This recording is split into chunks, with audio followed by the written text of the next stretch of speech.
प्रभु के नाम की महिमा के लिए एक मलयालम सॉन्ग को हिंदी में ट्रांसलेट किया हुआ एक गीत गाना चाहूँगी। मलयालम में इसके बोल है स्वर्गनाटिलन प्रियन तीर्थिडुम। इसका हिंदी ट्रांसलेशन गाना चाहूँगी।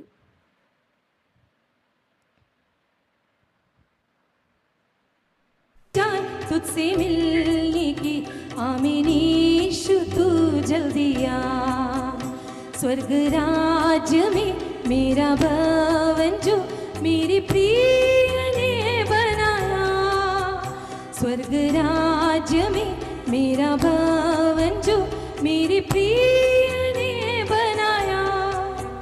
मेरे प्रिय को जरा देखने मन मेरा तरस रहा, मेरे प्रिय को जरा देखने मन मेरा तरस रहा।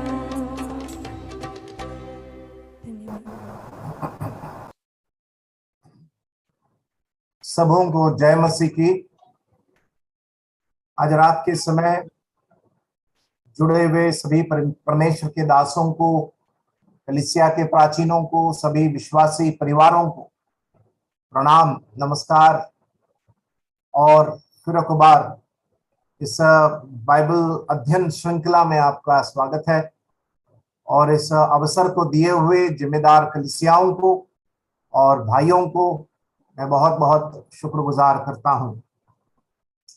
प्रार्थना करें कि इस श्रृंखला में पूरा हो पाए और परमेश्वर का वचन हम सीखकर उसका पालन कर पाए। जैसे कि आप सब जानते हैं, विषय है प्रभु का 7 कलीसियाओं के लिए संदेश, the Lord's word to the 7 churches in the book of Revelation. मनुष्य जो है वो भविष्य की बातों को जानने के लिए बहुत लालायक होता है। वो इतना लालायक हो जाता है, इतना तत्पर हो जाता है कि वो पैसे खर्च करने के लिए भी वो हिचकिचाता नहीं। अपने बारे में जानकारी, भविष्य के संबंध में, दुनिया के बारे में जानकारी। और मनुष्य, एक मैगजीन में इस प्रकार लिखा गया था कि भारत में मनुष्य भविष्य के बारे में जानने के लिए 40,000 करोड़ रुपए खर्च करता है। आप अनुमान लगा सकते हैं, भारत की बात कर रहा हूं मैं।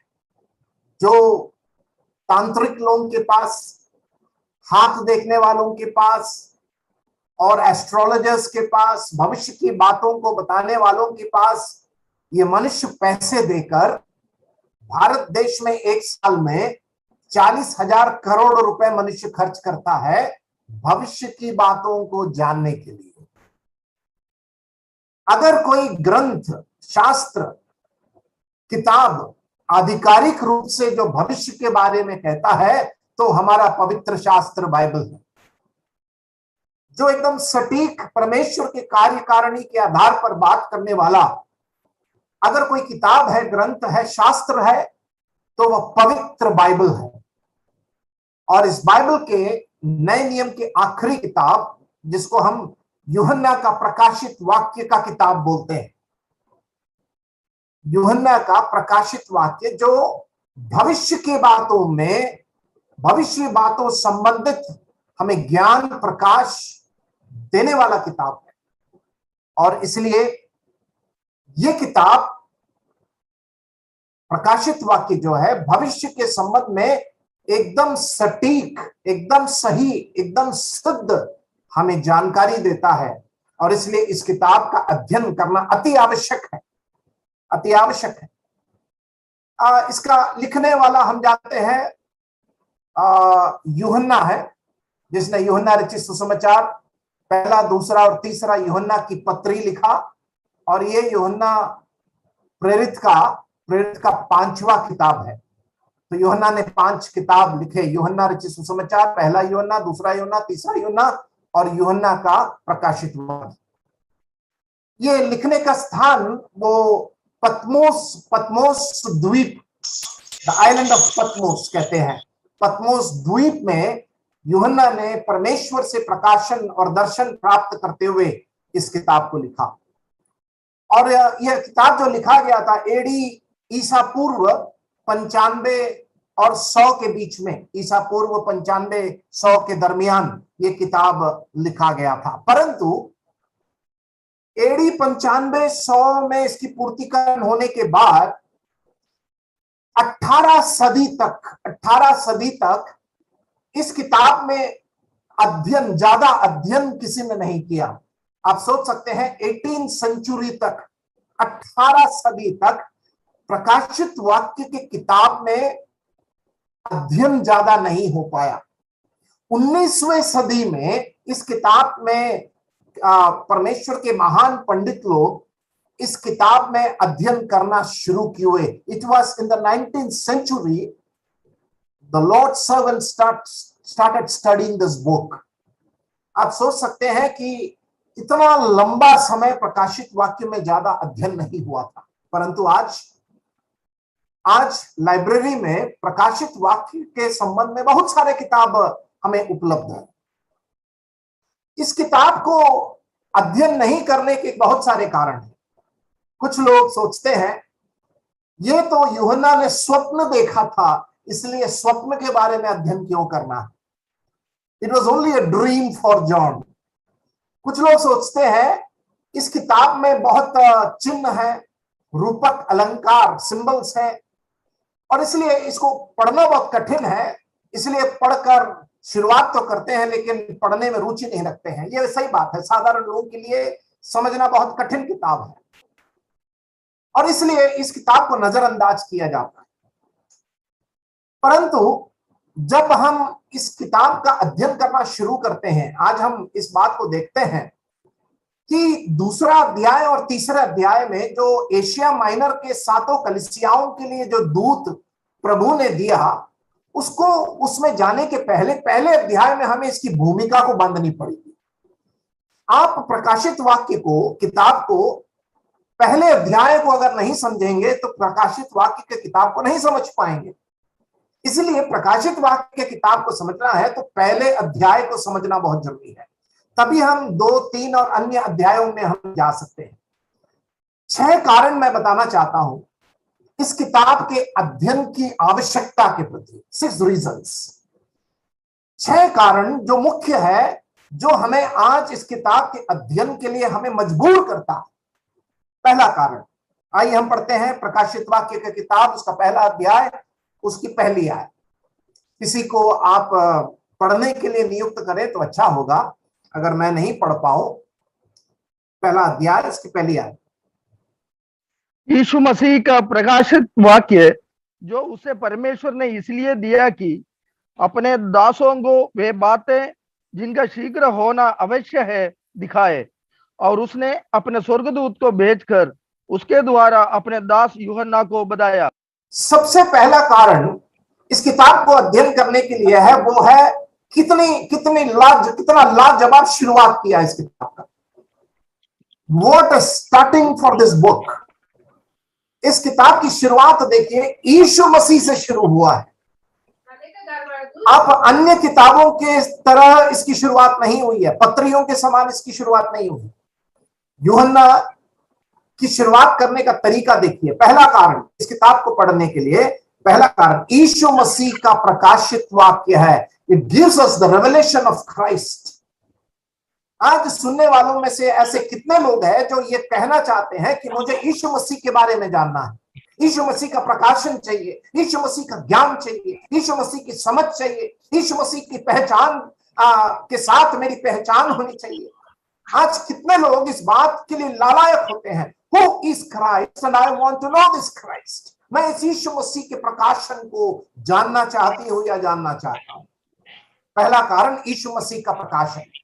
दूसरा कारण हम पढ़ते हैं उसी आयत में, जो उसे परमेश्वर ने इसलिए दिया कि अपने दासों को वे बातें जिनका अपने दासों को वे बातें। दूसरा कारण इसलिए है कि जिनका शीघ्र होना अवश्य है। इस किताब में जो घटनाक्रम परमेश्वर के कार्य सारणी से होने वाला है, वो शीघ्र होने वाला है। It is going to happen immediately. इसलिए इस किताब का अध्ययन बहुत जरूरी है। पहला, यीशु मसीह का प्रकाशन। दूसरा, इस किताब में लिखी हुई घटनाक्रम वो शीघ्र होने वाला है, इसलिए इस किताब का अध्ययन बहुत जरूरी है। तीसरा कारण हम पढ़ते हैं, अपने दासों को वे बातें जिनका शीघ्र होना अवश्य है दिखाए। तीसरा कारण हम यहां पर इस किताब में पढ़ते हैं कि परमेश्वर ने अपने दासों को जो प्रकाशन और दर्शन और बातें सिखाया दिखाया, उसकी जानकारी हमें प्राप्त हो सकती है। परमेश्वर अपने दासों के द्वारा, संतों के द्वारा, भविष्यवक्ताओं के द्वारा परमेश्वर जो बात किया है इस किताब में, उसको हम जान सकते हैं और जानना जरूरी है। इसलिए हम इस किताब को अध्ययन करना हमें, हमारे लिए हम जिम्मेवार हैं। चौथा कारण हम यहां पर पढ़ते हैं उसके दूसरे आयत में। हम तीन कारण पहले आयत में देख लिए, चौथा कारण उसके दूसरे आयत में, जिसने परमेश्वर के वचन और यीशु मसीह की गवाही, अर्थात जो उसने देखा था उसकी गवाही दी। हम यहाँ पर चौथा कारण देखते हैं। हम चौथा कारण यह देखते हैं कि यूहन्ना ने जो परमेश्वर का वचन और यीशु मसीह की गवाही दिया, he testified about the word and about Christ। चौथा कारण उसके दूसरी आयत में लिखा हुआ है, यूहन्ना ने परमेश्वर का वचन और यीशु मसीह की गवाही को यहां पर उसने जो दर्शन में देखा था उसको उसने स्थापित किया, उसने उसको यहां पर लिखा, रेखांकित किया। पांचवा कारण बहुत ही पढ़ने में बहुत अच्छा लगता है, उसके तीसरे आयत में है, धन्य है वह जो इस भविष्यवाणी के वचन को पढ़ता है और वो जो सुनते हैं और मैं इसमें लिखी हुई बातों को मानते हैं। पांचवा कारण, जो पढ़ने वाले हैं वे आशीषित होते हैं। The readers of this book are blessed। पढ़ने वालों को परमेश्वर आशीष देता है, जो उसको पढ़ता है, जो उसको सुनता है। उतना ही नहीं, पढ़िए तीसरी आयत में, इसमें लिखी हुई बातों को मानता है। लिखी हुई बातों को वो मानता है। प्रकाशित वाक्य 22वें अध्याय में भी उस भविष्यवाणी के वचनों को जो मानता है वो आशीषित होगा, लिखा हुआ है। आशीष वचन से शुरुआत और आशीष वचन से वो इसकी अंत होती है। और आखिरी कारण छठवां कारण तीसरे आयत में है, क्योंकि समय निकट आया है। इस किताब का अध्ययन के 6 कारण प्रकाशित वाक्य पहले अध्याय के पहले 3 आयत में हम पढ़ते हैं। कितना एक मजबूत नींव और आधार डालकर यूहन्ना इस किताब की शुरुआत करता है। पहला, यीशु मसीह का प्रकाशन। दूसरा, हम इसलिए हमें पढ़ना है क्योंकि इस किताब में लिखी हुई घटनाएं शीघ्र होने वाला है।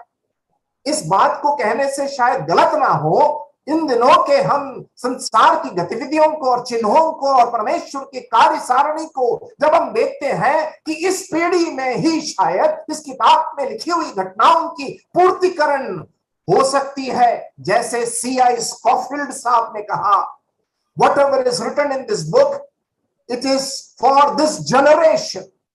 परमेश्वर इस पीढ़ी में ही इसको शीघ्र इसकी पूर्तिकरण कर सकता है, इसके लिए इसमें कोई शक की बात नहीं है। और हम उसका तीसरा कारण हम पढ़ते हैं, परमेश्वर ने अपने दासों को जो प्रकाशन दिया, अपने दासों को अपने वचन का प्रकाशन दिया, उसको जानने के लिए हमें इस किताब को पढ़ना है। यहां पर यूहन्ना को परमेश्वर ने दर्शन दिया। चौथा कारण, यूहन्ना ने परमेश्वर का वचन और यीशु मसीह की गवाही यहां पर उसने स्थापित की है।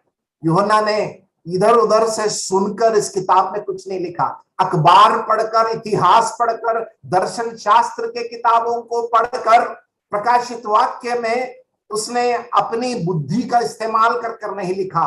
परमेश्वर का वचन, परमेश्वर का वाणी और यीशु मसीह की गवाही, वो यहां पर जो उसने देखा था, उसके दूसरे आयत में लिखा है, जो उसने देखा था उसकी गवाही दी।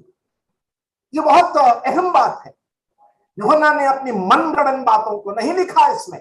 यूहन्ना ने अपनी सुनी सुनाई हुई कहानी नहीं लिखा इसमें। यूहन्ना ने स्वप्न देखकर अपने ज्ञान से लिखी हुई बातों को नहीं लिखा इसमें। परमेश्वर का वचन, यीशु मसीह की गवाही, अर्थात जो कुछ उसने देखा था पतमोस द्वीप में, डोमिशियन राजा के समय जब उसको उसने पतमोस में भेज दिया था, वहां पर उस बहुत ही विषम परिस्थितियों के बीच में यूहन्ना दर्शन को देखता है, परमेश्वर की वाणी को सुनता है, यीशु मसीह की गवाही को स्थापित करते हुए जो कुछ उसने देखा उसने उसकी गवाही दी। पांचवा कारण, यहां पर अगर आप इसको पढ़ते हैं, सुनते हैं और मानते हैं, आप आशीषित होंगे। छठवां कारण, समय, क्योंकि समय बहुत निकट है, इसलिए हमें इस किताब का अध्ययन करना बहुत जरूरी है। परमेश्वर हमारी सहायता करे। ये रेवलेशन, प्रकाशन, ये नए नियम में करीब 18 बार इसका उपयोग किया है। और ये प्रकाशन या रेवलेशन का जो यूनानी शब्द है एपोकैलिप्स है। एपोकैलिप्स इसका मतलब है छिपी हुई बात, भेद की बात का खुलासा होना। That which was a mystery, it was revealed. परमेश्वर ने छिपी हुई बात को, परमेश्वर ने, प्रभु ने यूहन्ना को दर्शन में दिखाकर उस छुपी हुई भेद का खुलासा करते हुए परमेश्वर की कार्य सारणी, गॉड्स टाइम टेबल, परमेश्वर की अनंतता की योजना, परमेश्वर जो यूहन्ना को बताना चाहता था दर्शन में, परमेश्वर ने उस एपोकैलिप्स जो छिपी हुई थी उस भेद की बातों का प्रकाशन, खुलासा करते हुए रूपक अलंकार का इस्तेमाल, चिन्हों का इस्तेमाल और अन्य बहुत सारे भाषाओं के द्वारा, भाषा क्रम के द्वारा परमेश्वर ने यूहन्ना के द्वारा अपनी कार्य सारणी को अनंतता से अनंतता तक समझाने के लिए इस किताब को यूहन्ना को उसने प्रकाशन दिया। और इसलिए ये भविष्यवाणी का किताब है और इस भविष्यवाणी के बीच में प्रभु यीशु मसीह केंद्र व्यक्ति है। Christ is the centre of prophecy. प्रभु यीशु मसीह के बारे में इस किताब में बहुत सारी बातें लिखी गई है। अगर आप उसकी गिनती करेंगे तो वो अनगिनत है। पहला अध्याय ही यीशु मसीह से भरा हुआ है, यीशु मसीह का चरित्र से भरा हुआ है, यीशु मसीह का स्वभाव से भरा हुआ है, यीशु मसीह का काम से भरा हुआ है। और इसलिए भविष्यवाणी का किताब, प्रकाशित वाक्य, उसके बीच में हमें यीशु मसीह को देखना है। We have to see Christ in Revelation. अन्यथा हमारा अध्ययन केवल ज्ञान तक सीमित रहेगा, हमारी बुद्धि तक यह सीमित रहेगा। और इसलिए पहली आयत को देखिए, यहां पर यह प्रकाशन के क्रम को जरा देखिए। पहला अध्याय, पहली आयत, यीशु मसीह का प्रकाशित वाक्य जो उसे परमेश्वर ने इसलिए दिया कि अपने दासों को वे बातें जिनका शीघ्र होना अवश्य दिखाए, उसने अपने स्वर्गदूत को भेजकर उसके द्वारा अपने दास यूहन्ना को बताया।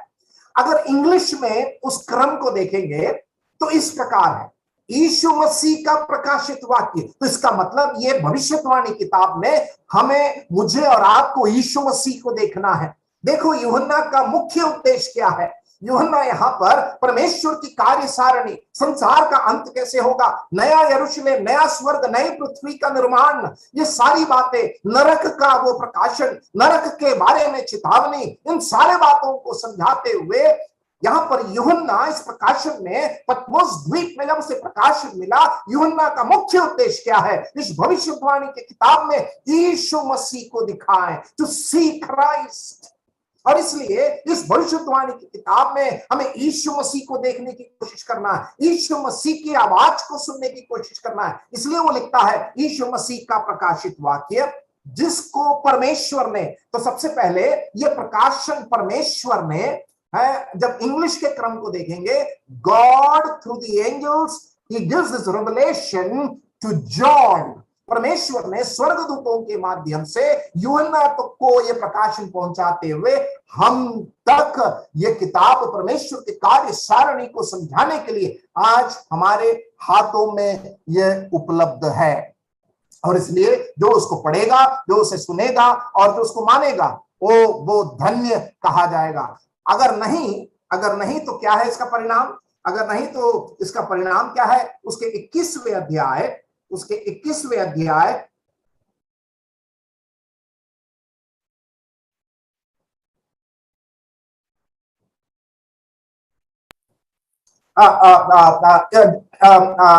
जो इसको पढ़ेगा, जो उसको सुनेगा और नहीं मानेगा, उसके लिए श्राप लिखी गई है, उसके लिए श्राप। If not it is curse for them.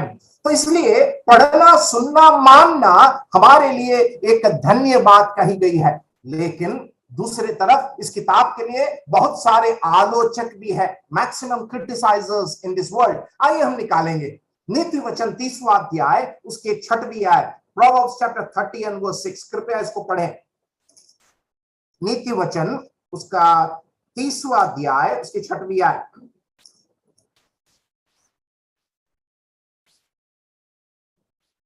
उसके वचनों में कुछ मत बढ़ा, ऐसा ना हो कि वह तुझे डांटे और तू झूठा ठहरे। उसके वचनों में कुछ मत बढ़ा, और ऐसा ना हो कि वह तुझे डांटे और तू झूठा ठहरे। परमेश्वर के वचन में हमें ना जोड़ने का अधिकार है, ना इसमें घटाने का अधिकार है। परमेश्वर कहता है अगर तू ऐसा करे तो वह तुझे डांटे और तू झूठा ठहरे। परमेश्वर के वचन को वैसे ही देखना, समझना और उसको मानना बहुत जरूरी है। इस किताब के बहुत सारे आलोचक लोग हैं। मैंने जैसे कहा, कुछ लोग कहते हैं यूहन्ना ने स्वप्न देखा, इसलिए हमें पढ़ने की बहुत जरूरी नहीं है। यूहन्ना ने ऐसी बातें लिखी जो हमें समझ में नहीं आती है, इसीलिए रूपक अलंकार चिन्हों के द्वारा, इसलिए इस किताब को पढ़ने की आवश्यकता नहीं है। लेकिन परमेश्वर कहता है कि इस किताब में लिखी हुई बातें वो जरूर पूरा होगा, वो सटीक वैसा ही होने वाला है, और इसलिए इस किताब को पढ़ने के लिए हम जिम्मेदार हैं। आइए हम उसके 5वें आयत से लेकर 7वें आयत तक हम प्रभु यीशु मसीह के 3 काल को हम देखते हैं। 3 tense in from verse 5 to 7, 5वें आयत से लेकर 7वीं आयत। और यीशु मसीह की ओर से जो विश्वास योग्य साक्षी और मरे हुए में से जो उठने वालों में पहलौठा और पृथ्वी के राजाओं का हाकिम है, तुम्हें अनुग्रह और शांति मिलती रहे, जो हमसे प्रेम रखता है और जिसने अपने लहू के द्वारा हमें पापों से छुड़ाया। यीशु मसीह भविष्यवाणी में, इस किताब में यहाँ पर हम देखते हैं कि किस प्रकार प्रभु यीशु मसीह ने जो विश्वास योग्य साक्षी, फेथफुल विटनेस, उसने हमें कैसे उसने खरीदा है। ये भूतकाल में हो चुका है, it has happened in the past. प्रभु यीशु मसीह जो विश्वास योग्य साक्षी, झूठा साक्षी नहीं, विश्वास योग्य साक्षी है, जी उठने वालों में से पहलौठा, पृथ्वी के राजाओं का हाकिम है, तुम्हें अनुग्रह शांति मिलती रहे, जो हमसे प्रेम रखता है। मैं फिर से दोहराऊंगा, आप इस किताब में यीशु मसीह को देखें, सी क्राइस्ट इन रेवलेशन, उसके लिए उपयोग किए हुए शब्दों को जरा बारीकी से देखिए, उसको जरा अध्ययन करिए। विश्वास योग्य साक्षी, जी उठने वालों में से पहलौठा, पृथ्वी के राजाओं का हाकिम, जो हमसे प्रेम रखता है। ये भूतकाल, उसके बारे में यूहन्ना यहाँ पर समझाता है। वर्तमान में, और उसके आगे लिखा है, और जिसने अपने लहू के द्वारा हमें पापों से छुड़ाया है, यस रिडीम्ड अस। ये वर्तमान में प्रभु यीशु मसीह के काम को हम यहाँ पर देखते हैं। उसके 6वें आयत में उसके भविष्य के बारे में हमें एक राज्य और अपने पिता परमेश्वर के लिए एक याजक भी बना दिया। अपने राज्य अपने पिता परमेश्वर के लिए एक याजक भी बना दिया। यीशु मसीह के स्वभाव, यीशु मसीह के काम, यीशु मसीह हमारे लिए जो योजना बनाया है, भूतकाल में, वर्तमान काल में और भविष्य में, हम यहाँ पर देखते हैं। उसी की महिमा और पराक्रम युगान युग होती रहे, आमीन। देखो वो बादलों के साथ आने वाला है। भविष्य की बातें, परमेश्वर अपने कार्य सारणी को जो उसने शुरू किया अनंतता में, वो आने वाले समय में उस अनंतता की बातों को वो पूरा करने वाला परमेश्वर है। और इसलिए ये भूमिका को बांधकर यीशु मसीह का प्रकाशित वाक्य यूहन्ना शुरुआत करता है। 5 से लेकर 7 तक हम यीशु मसीह के भूतकाल, वर्तमान काल और भविष्य में जो उसने कार्य किया है उसके बारे में हमने पढ़ा। जो विश्वास योग्य साक्षी और जो जी उठने वालों में से पहलौठा और पृथ्वी के राजाओं का हाकिम, जिसने हमसे प्रेम किया, वर्तमान में जो उसने हमसे छुड़ाया, भविष्य में जो आने वाला है और हमें उसने याजक भी ठहराया, उस प्रभु के नाम की हम जय कहते हैं। मैं थोड़ा आगे बढ़ूं, समय बहुत कम है। 11वीं आयत कि जो कुछ तू देखता है उसे पुस्तक में लिखकर सातों कलीसियाओं के पास भेज दे। जो तू देखता है उसे पुस्तक में लिखकर सातों कलीसियाओं के पास भेज दे, अर्थात वो कलीसियाओं के नाम वहां पर लिखे हैं जिसको हम अध्ययन करने जा रहे हैं। इफिसुस, मुर्ना, परगमुम और थुआतीरा और सरदिस और फिलाडेल्फिया और लौदीकिया में।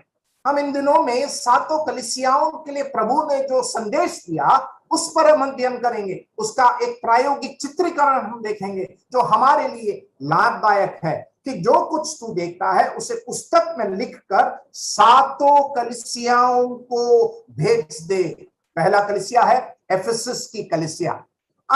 एफिसस की जो कलीसिया थी, पौलुस के दूसरे मिशनरी सफर प्रेरितों के काम 18वें अध्याय से जब हम पढ़ते हैं, हम उसका इतिहास को हम देखते हैं। एफिसस की कलीसिया किस प्रकार निर्माण की गई थी, एफिसस की कलीसिया के गुण क्या थे, और इसलिए पौलुस पहला अध्याय इफिसियों की पत्री उसके 15वें आयत में कहता है, मैं तुम्हारे प्रेम को स्मरण कर कर परमेश्वर का धन्यवाद देता हूं। और ये एफिसस जो शहर था, एशिया माइनर का बहुत बहुत पैसे वाला शहर था। हालांकि परगमुम वहां का राजधानी था, लेकिन जाना जाने वाला शहर एफिसस था। और इसलिए उस समय का सबसे बड़ा शहर, धनवान शहर, कारोबार का शहर था। लेकिन वहां पर अर्थमिस की एक मंदिर थी, डायना देवी की आराधना होती थी, जादू टोना तंत्र मंत्र होने वाला एक शहर था जहां पर ये सोने और चांदी के काम के बहुत बड़ा धंधा था। और पौलुस एफिसस की कलीसिया में वहां पर जब जाता है, प्रेरितों की कलीसिया, प्रेरितों के किताब उसके 18वें अध्याय में अक्विला और प्रिस्किल्ला से वो मुलाकात करता है। और इस जगह में हम जब पढ़ते हैं, पौलुस अंताकिया जाते समय एफिसस में अंताकिया जाते समय एफिसस में होते हुए जाता है। वो मंदिर में प्रचार करता है, यहूदियों के मंदिर में वो प्रचार करता है और वहां पर अक्विला और प्रिस्किल्ला को कुछ समय के लिए ठहरने के लिए आदेश देता है। पौलुस फिर से 19वें अध्याय उसके 8वें आयत में प्रेरितों के काम वो वापस लौट आता है। उसके बाद वो 3 महीना वहां पर वो रहता है और उसके बाद पहला तीमुथियुस पहला अध्याय 3री आयत में तीमुथियुस को एफिसस में वो रख छोड़ता है और वो कहता है, तीमुथियुस तू यहाँ पर सेवा कर, यहाँ पर कलीसिया की रखवाली कर। उसके साथ तुखियुस भी था। और उसके बाद हम देखते हैं कि किस प्रकार अंत में यूहन्ना प्रेरित एफिसस में वहां पर आता है और एक ऐसा शहर, मूर्ति पूजकों का गढ़, तंत्र मंत्रों का गढ़, उसके बीच में परमेश्वर कुछ चुने हुए लोगों को एफिसस से वो बाहर निकालता है। संतों की गोष्ठी, संतों का इकट्ठा होना, एफिसस के उस शहर में एक कलीसिया का गठन होता है। और इस प्रकार वहां पर पौलुस जब उस शहर को छोड़ता है, वहां पर कलीसिया के प्राचीनों को बुलाकर हम पढ़ते हैं कि वो चेतावनी देता है, अंत के दिनों में झूठे भविष्यवक्ता आएंगे, इसलिए भेड़ों की रखवाली करने के लिए पौलुस वहां के प्राचीनों को बुलाकर उनको आह्वान देता है। एक भावुक विदाई होती है। प्रेरितों की किताब में हम इन सारी बातों को हम पढ़ते हैं, मेरे पास समय नहीं है वहां पर जाने के लिए।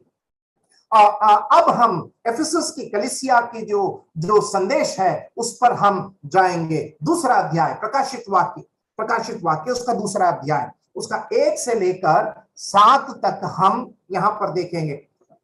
एफिसस की कलीसिया के दूत को यह लिख कि जो सातों तारे अपने दाहिने हाथ में लिए हुए हैं और सोने की सातों दीवट के बीच में फिरता है, वो यह कहता है कि मैं तेरे काम और तेरे परिश्रम और तेरे धीरज जानता हूं, यह भी कि तू बुरे लोगों को तो देख नहीं सकता और जो अपने आप को प्रेरित कहते हैं और है नहीं, उन्हें तूने परख कर झूठा पाया।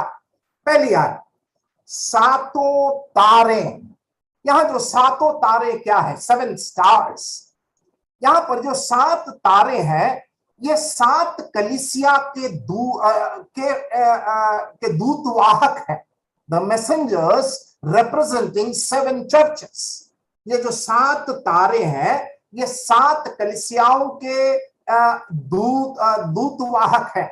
उसके बाद हम पढ़ते हैं, 7 तारे अपने दाहिने हाथ में लिए हुए हैं और सोने की 7 दीवटें, 7 सोने की दीवट। और ये जो है ये जो 7 दीवट जिसमें तेल था और जलने वाला जो 7 दीवट था, ये 7 दीवट उस 7 कलीसिया को प्रतिनिधि करता था। 7 golden stands representing the 7 church. ठीक है, और ये 7 दीवट उस प्रकाशन को देता था। अंधकार के दुनिया में ये कलीसिया को परमेश्वर ने एक दीपक की नाई प्रकाश देने के लिए रखा था। यहां पर देखिए पहली याद, इफिसस की कलीसिया के दूत को यह लिख। इफिसस के कलीसिया के दूत, ये कौन से दूत हैं? Are they angels? बहुवचन? बिल्कुल नहीं। यहां पर स्वर्गदूत का उल्लेख नहीं है। जब आप पढ़ते हैं इफिसस की कलीसिया के जो दूत, यहां पर इसका मतलब है क्योंकि स्वर्गदूत कलीसिया के ऊपर शासन नहीं करते हैं। ये दूत जो है, यहां पर पहली आयत में लिखा कलीसिया के दूत, इसका मतलब है कि हर एक 7 कलीसिया के जो प्राचीन हैं, the 7 key elders representing each church, ये दूत जो है, स्वर्गदूत का उल्लेख नहीं है यहां पर।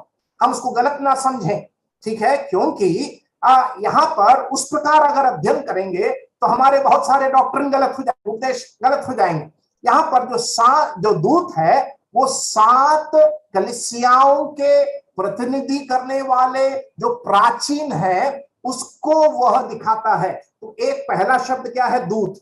दूसरा है 7 तारे। तीसरा शब्द क्या है? 7 दीवटों के बीच में फिरता वो यह कहता है एफेसस के कलीसिया के लिए सबसे पहले है प्रभु यीशु मसीह वहां पर एक कमेंडेशन देता है, वहां पर उसको उत्साहित करता है उसके दूसरे और तीसरी आयत में।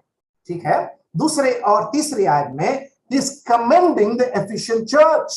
क्या पढ़ते हैं दूसरे और तीसरे आयत में? मैं तेरे काम और परिश्रम और तेरा धीरज जानता हूं। गोला मारिए, 3 शब्द है वहां पर, काम, परिश्रम और धीरज। एफेसस कलीसिया के संबंध में तारीफ प्रभु करते हैं, उनके काम, उनके परिश्रम और उनका धीरज। हम जानते हैं एफेसस की कलीसिया जो है प्रेरितों की कलीसिया थी। It was an apostolic church. मतलब यहां पर उस समय प्रेरित लोग प्रेरितों के द्वारा संबोधित किया गया था। और इसलिए यहां पर हम पढ़ते हैं इस कलीसिया के काम, परिश्रम और धीरज को प्रभु कहता है मैं अच्छी तरह जानता हूं। परमेश्वर के लिए कलीसिया बहुत उसके लिए दिल का धड़कन है। परमेश्वर कलीसिया की परवरिश करने वाला कलीसिया का सर है। प्रभु इस कलीसिया का दुल्हन है। God is interested in local church. परमेश्वर इस कलीसिया में अपनी रुचि को दिखाता है। परमेश्वर इस कलीसिया के अंदर हमें परवरिश करने वाला परमेश्वर है, हमें बढ़ाने वाला परमेश्वर है। वो कुचले सरकंडे को तोड़ने वाला वो परमेश्वर नहीं है। वो दयालु, कृपालु, संवेदनशील प्रभु है। He is a sensitive Lord। वो कहता है मैं तुम्हारे काम, परिश्रम और धीरज को जानता हूं, और यह भी कि तू बुरे लोगों को तू देख नहीं सकता, और जो अपने आप को प्रेरित कहते हैं और है ही नहीं, उन्हें तूने परख कर झूठा पाया। यहां पर एक कमेंडेशन दिया जा रहा है एफेसस की कलीसिया के लिए। प्रभु कहता है I am commending you for these things. इन कारणों के तहत मैं तेरी तारीफ करता हूं। उन्होंने क्या क्या किया? उनके काम, उनके परिश्रम, उनका धीरज। 3। चौथा हम क्या देखते हैं? बुरे लोगों को वो देख नहीं सकते। 5वां क्या हम देखते हैं कि वे परख कर उन्होंने झूठा पाया। वे परखने वाले लोग थे, सही या गलत को विवेचन करने वाले लोग थे। वे शिक्षा को सुनकर उसको उसको परखने वाले लोग थे। बेरिया के लोग जिस प्रकार वचन सुनने के बाद ढूंढते थे, उसी प्रकार एफिसस के लोग सुनने के बाद परखने वाले लोग थे, बुराई से परे रहने वाले लोग थे। और इस प्रकार उनके अंदर के स्वभाव गुणों को देखकर प्रभु उनको कमेंट करता है, वो उनको सराहता है। क्योंकि पौलुस ने एफिसियों की पत्री पहला अध्याय उसके 15वीं आयत में क्या कहा, आइए हम उसको पढ़ते हैं। एफिसियों की पत्री उसका पहला अध्याय उसका 15वीं आयत जल्दी से पढ़े, और 6 का 24 की। एफिसियों की पत्री पहला अध्याय उसकी 15वीं आयत और 6 का 24 की।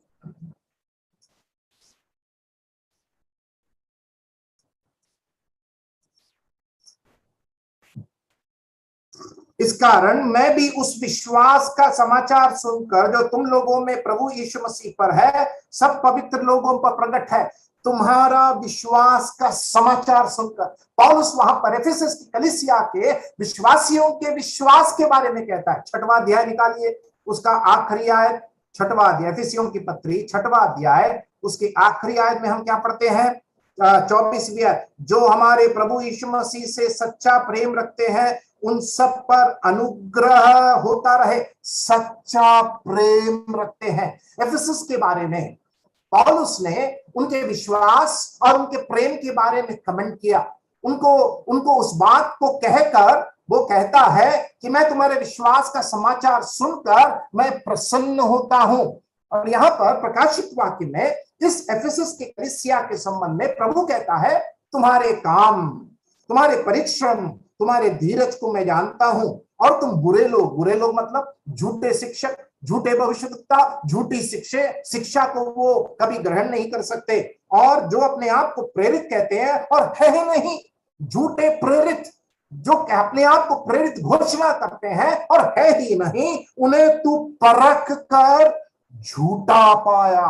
उन्होंने प्रेरितों को परखा, उन्होंने शिक्षा को परखा, उन्होंने सिद्धांतों को परखा, परख कर, सुनकर, समझकर अपनाने वाली ये कलीसिया, एफिसस की कलीसिया, जिसको पौलुस ने उनके विश्वास और उनके प्रेम के लिए सराहा। यहां पर हम क्या पढ़ते हैं कि उसके उसके उसके तीसरी आयत में, और तू धीरज धरता है और मेरे नाम के लिए दुख उठाते उठाते थका नहीं।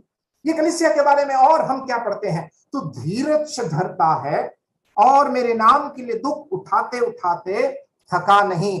तो इसका मतलब सुसमाचार में एकदम लवलीन एक कलीसिया थी, सहनशील कलीसिया थी, और परखने वाली कलीसिया थी, और दुख उठाने वाली कलीसिया थी, धीरज धरने वाली कलीसिया थी, सेवा में आगे तत्पर रहने वाली कलीसिया थी। लेकिन क्या हो गया समस्या, हम समस्या यहां पर क्या पढ़ते हैं, हम उसके 4थे आयत में हम पढ़ते हैं, पर तुझे तेरे विरुद्ध यह कहना है कि तू अपने पहला सा प्रेम छोड़ दिया।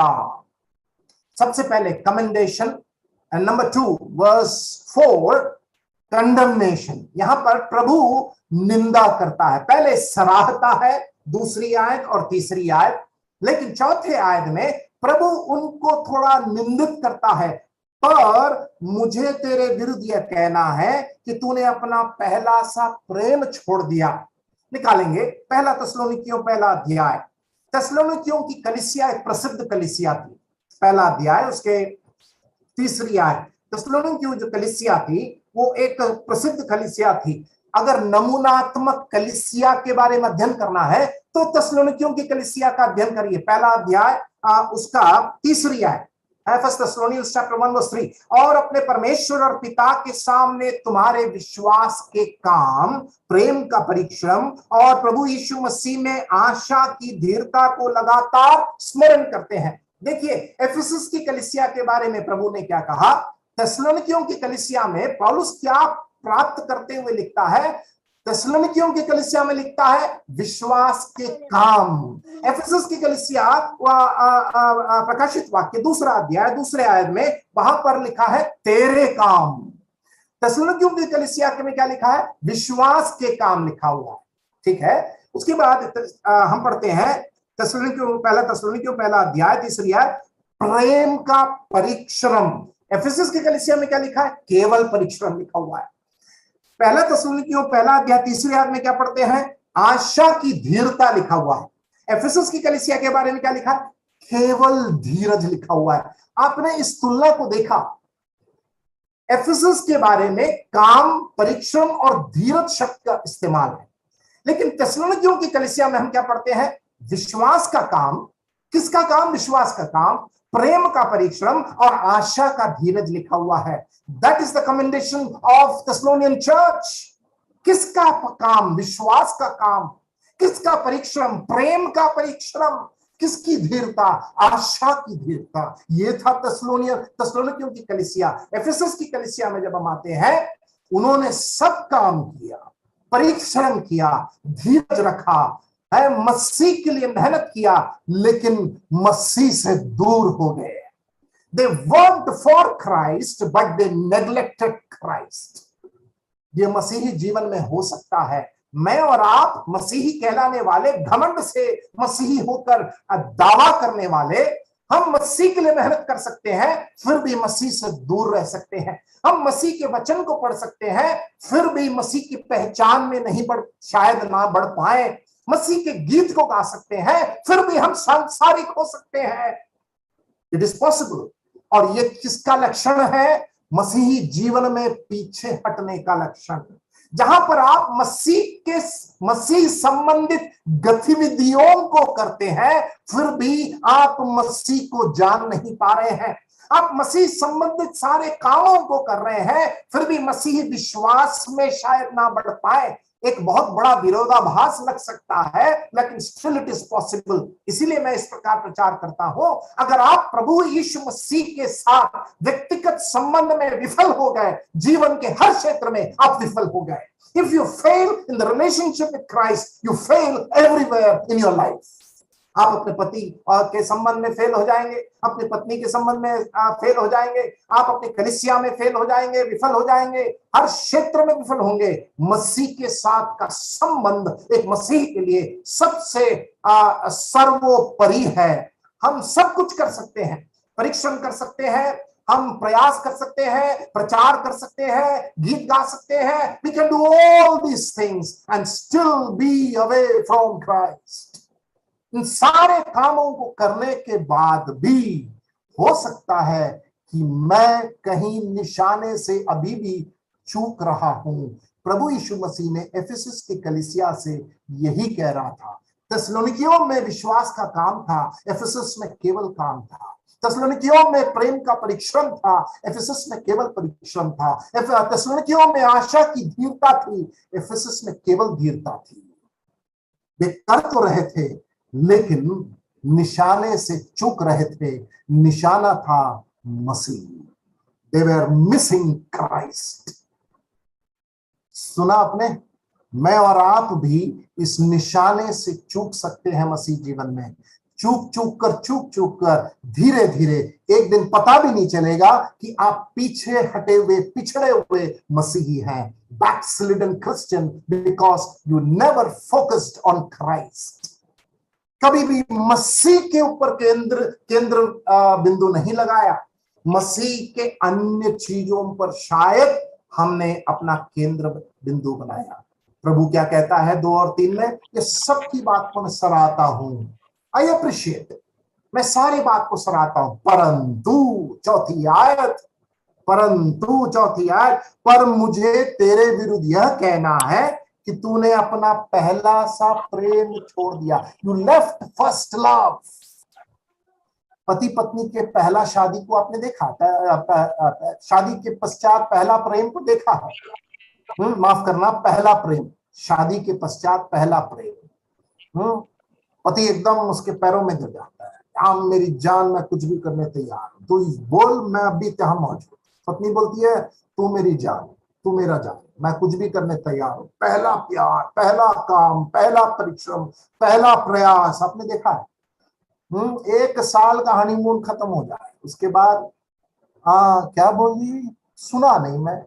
वो बोलती है, सुन रहे हो मोनू के पापा, फिर मोनू के पापा हो गया, वो बाकी जो शब्द सब चला गया। उसके बाद मोनू के पापा, लक्ष्मी के पापा हो गया, सुन रहे हो, बोलता नहीं नहीं मैं सुनाई नहीं दे रहा, मेरे को आजकल मजा नहीं आ रहा।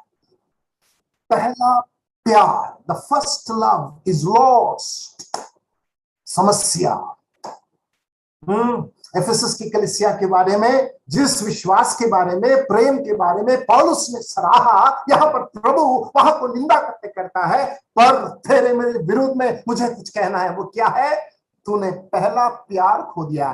प्यार खो दिया नहीं लिखा है, प्रेम खो दिया नहीं लिखा है। देखिए पढ़ी चौथी है, तूने अपना पहला सा प्रेम छोड़ दिया लिखा है। प्रेम छोड़ दिया लिखा है क्या? नहीं, पहला सा वो प्रेम, पहला सा वो प्रेम छोड़ दिया है। मुझे समझाने के लिए मेरे पास समय नहीं है, बहुत बहुत इसमें कहना है। प्रभु से प्रेम करना एक मसीह की सर्वोपरि सर्वप्रथम जिम्मेदारी है। To love the Lord is the most important duty of a true Christian. प्रभु की सेवा बाद में आता है भाइयों बहनों, है वो बाद में आता है। हम लोगों ने इस क्रम को गलत कर दिया है। हम पहले सेवा सिखाने चले, हम प्रेम करना नहीं सिखाए। This is the problem. सेवा में लोग विफल क्यों हो रहे हैं? सेवा क्षेत्र में पराजय क्यों हो रहे हैं? क्योंकि प्रभु से प्रेम करना उसको पहले नहीं सिखाया। प्रेम करना पहला सिखाए, सेवा करना बाद में सिखाए। हम लोगों की कलीसिया में ये क्रम को उल्टा कर दिए हैं। बेटा सेवक बन जा, सेवा शुरू कर दे। अरे भैया प्रेम करना सीखा नहीं, क्या सेवा करेगा? किसका सेवा करेगा? कहां का सेवा करेगा? उसको पहले प्रभु को प्रेम करना सिखाओ, तभी वो आज्ञा मानना सीखेगा। जब आज्ञा मानना सीखेगा तभी उसके जीवन में पवित्रता आएगी। जब पवित्रता आएगी तब परमेश्वर को वो परमेश्वर होकर देखेगा। जब परमेश्वर को परमेश्वर होकर देखेगा तब उसको समझ में आएगा कि सेवा क्या होता है। हम लोगों ने लोगों को पकड़कर सेवक बना दिया, सेवक का दर्जा दे दिया, सेवक का यहां पर लेबल लगा दिया, जा बेटा सेवा कर। बेचारा प्रेम करना नहीं सीखा, सेवा करने उसको भेज दिए। ये हमारी बहुत बड़ी जिम्मेदारी। उद्धार पाए व्यक्ति को प्रेम करना सिखाओ, तभी वो आज्ञा का पालन करेगा। किसका? प्रभु का। मेरा समय समाप्त हो रहा है प्यारों। यहां पर एफेसस की कलीसिया के लिए प्रभु कहता है तुमने पहला सा प्रेम छोड़ दिया है। तुम लोग के अंदर परिश्रम तो है, धीरज तो है, उसके बाद क्या लिखा है? काम तो है, लेकिन वो पहला प्रेम नहीं है। इसलिए समस्या क्या हो गई? यीशु मसीह को उन्होंने रीति रिवाज में ले लिया, कलीसिया को उन्होंने रीति रिवाज में ले लिया, मसीहत को उन्होंने रीति रिवाज में ले लिया। खतरा, खतरे की घंटी। When you take Christian life as a tradition and routine, there is a danger. हम लोग जब रीति रिवाज में मसीह जीवन बिताते हैं, हम जो रूटीन में मैकेनिकल हो जाते हैं, हम लोग मसीह जो हमारा केंद्र व्यक्ति, केंद्र बिंदु है, उसमें से हमारा ध्यान हट जाता है। इसीलिए तीमुथियुस की पत्री में एक बहुत अच्छा वचन है। दूसरा तीमुथियुस 3 अध्याय उसकी 5वीं आयत पढ़े। दूसरा तीमुथियुस 3 अध्याय उसकी 5वीं आयत। समस्या क्या है देखो, पढ़िए वहां पर। 3 अध्याय 5वीं आयत। दूसरा तीमुथियुस 3:5। वे भक्ति का भेष तो धरेंगे पर उसकी शक्ति को ना मानेंगे। भक्ति का भेष तो धरेंगे। आज भक्ति का भेष तो है, सफेद कपड़ा पहन लिए, भक्ति का कलर है और सोचते हैं भक्त हैं। भक्ति का भेष तो धरेंगे, उसकी शक्ति को ना मानेंगे। यह है हमारी समस्या। A form of godliness. क्यों? हमने इस मसीह जीवन को क्या कैसे बना? रूटीन में है, रीति रिवाज में। अरे इतवार का आराधना रीति रिवाज, बाइबल अध्ययन रीति रिवाज, पारिवारिक प्रार्थना रीति रिवाज, दान देना रीति रिवाज, सुसमाचार बताना रीति रिवाज। इन सब के पीछे प्रभु का के प्रति प्रेम कहाँ है? Where is the love for Christ?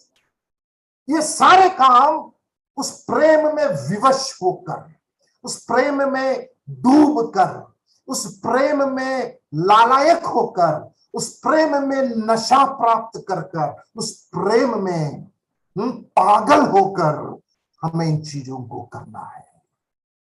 नहीं तो ये रीति रिवाज की पीढ़ी को हम तैयार करेंगे। We will be raising a generation of traditional Christians. रीति रिवाज की पीढ़ी को हम तैयार करेंगे जो रीति रिवाज के तहत गीत गाएंगे, रीति रिवाज के तहत कलीसिया जाएंगे, रीति रिवाज के तहत प्रभु महान गाएंगे, रीति रिवाज के तहत सुसमाचार बता दिए तो बता दिए। मैं और आप एक रीति रिवाज की पीढ़ी को तैयार कर रहे हैं, प्रेम से विवश होकर मसीहों को तैयार नहीं कर रहे हैं। इसीलिए आज भारत देश में इस पीढ़ा के बीच में ऐसे योद्धाओं की कमी है, सैनिकों की कमी है जो प्रेम में विवश होकर दबंग अपने सीना तान कर यीशु मसीह के लिए, सुसमाचार के लिए खड़े होने वाले योद्धाओं की कमी इसलिए है क्योंकि प्रेम में हम डूबे नहीं है। कौन सा प्रेम? पहला प्रेम, फर्स्ट लव, फर्स्ट लव। मेरे अजीजों, आज शाम के समय इस पहला प्रेम को जो हमने खो दिया है, आइए हम पश्चाताप करें। मैं इसको समाप्त करना चाहता हूं। सुचेत कर कि तू कहां से गिरा है और मन फिरा। शायद समाप्त नहीं कर पाऊंगा, अगली बार हम उसको देखेंगे। प्यारे भाइयों बहनों, मेरा और आपका मसीही जीवन मसीही प्रेम में डूबा होना चाहिए। उस क्रूस का प्रेम रोज ताजा होकर रोज हमारे पास आना जरूरी है। उस प्रेम में हम वचन को पढ़ें, उस प्रेम में हम उसकी सेवा करें, प्रेम में हम परिश्रम करें, उस प्रेम में हम दान दें, उस प्रेम में हम माफ करें, उस प्रेम में हम उसकी सेवा करें। उस प्रेम, पहला प्रेम, एफेसस की कलीसिया से प्रभु कहता है, पहला सा प्रेम को तुमने खो दिया है। पतरस, यूहन्ना रचित सुसमाचार 21वां अध्याय 15 और 16 आयत, प्रभु ने इंटरव्यू लिया पतरस का। पतरस, क्या तू मुझसे प्रेम करता है? पहला सवाल। दूसरा सवाल, क्या तू मुझसे प्रेम करता है? पतरस सर खुजलाने लगा। प्रभु, तेरा दिमाग खराब हो गया है क्या? इंटरव्यू में और कोई सवाल नहीं है क्या? केवल एक ही क्वेश्चन बार बार दोहरा रहे हो। प्रभु ने कहा, मेरा दिमाग नहीं खराब हुआ, तेरा दिमाग खराब है। क्यों? मछली का जाल तो तूने उठाया था ना, है? कमरे के अंदर डर कर तू तो बैठा था और मैं तेरे को वापस लाना चाहता हूं। मेरे पास एक ही सवाल है पतरस, मैं जा रहा हूं, मेरा स्वर्गारोहण होने वाला है, उसके पहले मैं तेरे को प्रेम सिखाना चाहता हूं, प्रेम करना सिखाना चाहता हूं। सवाल एक ही है पतरस, तू सर खुजला ले, माथा पीट ले, सवाल एक ही है, क्या तू मुझसे प्रेम करता है? हाँ प्रभु। दूसरा सवाल, क्या तू मुझसे प्रेम करता है? हाँ प्रभु। तीसरा सवाल, क्या तू मुझसे प्रेम करता है? इनसे ज्यादा क्या तू प्रेम करता है? इस समुद्र से, मछली से, नाव से, इन शिष्यों से ज्यादा तू मुझसे प्रेम करता है? ये सवाल आपके पास आता है। माता पिताओं से, भाई बहनों से, पति पत्नियों से, पढ़ाई से, सुंदरता से, पैसे से, नौकरी से, प्रेम से ज्यादा प्रेम करने वाले क्या हम उत्तर भारत में कुछ लोगों को देख पाएंगे?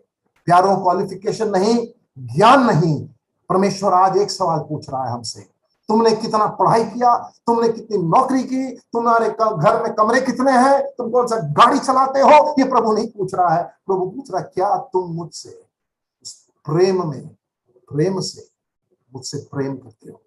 पहला प्रेम जो उन दिनों में था, वो प्रेम से क्या तुम मुझसे प्रेम करते हो? इस सवाल को कहकर मैं यहां पर समाप्त करना चाहता हूं। होने देखिए सवाल आपके मन में आज रात को गूंजने पाए और इस बात का अवलोकन करें, अपने आप को टटोले, जांचें, मेरा मसीही जीवन का मजा क्यों नहीं आ रहा? Why I am not enjoying Christian life? Bible पढ़ रहे हैं तो रसीला नहीं है, चर्च जा रहे हैं तो नींद आ रही है, और गाना गा रहे हैं तो रगड़ रहे हैं, दान दे रहे हैं तो कुड़कुड़ा रहे हैं, रस नहीं है, निरस हो गया है। क्यों? पहला प्रेम। एफेसस की कलीसिया को प्रभु कहता है तुम्हारा पहला सा प्रेम तुमने छोड़ दिया। आइए हम उस क्रूस की, उस महिमा क्रूस में सामने आए, प्रभु के सामने आए, कहें हे प्रभु, वो पहला प्रेम की उस चिंगारी को मेरे अंदर डाल दे। पहला प्रेम की उस चिंगारी, the spark of the first love, आज डाल दे कि मैं एक योद्धा बनूं, एक सेवक बनूं, एक दास बनूं, और मैं तुझको निस्वार्थ, निशर्त तुझसे मैं प्रेम कर पाऊं। प्रभु इन वचनों के द्वारा हमारी सहायता करें। समय ज्यादा लिया, मुझे माफ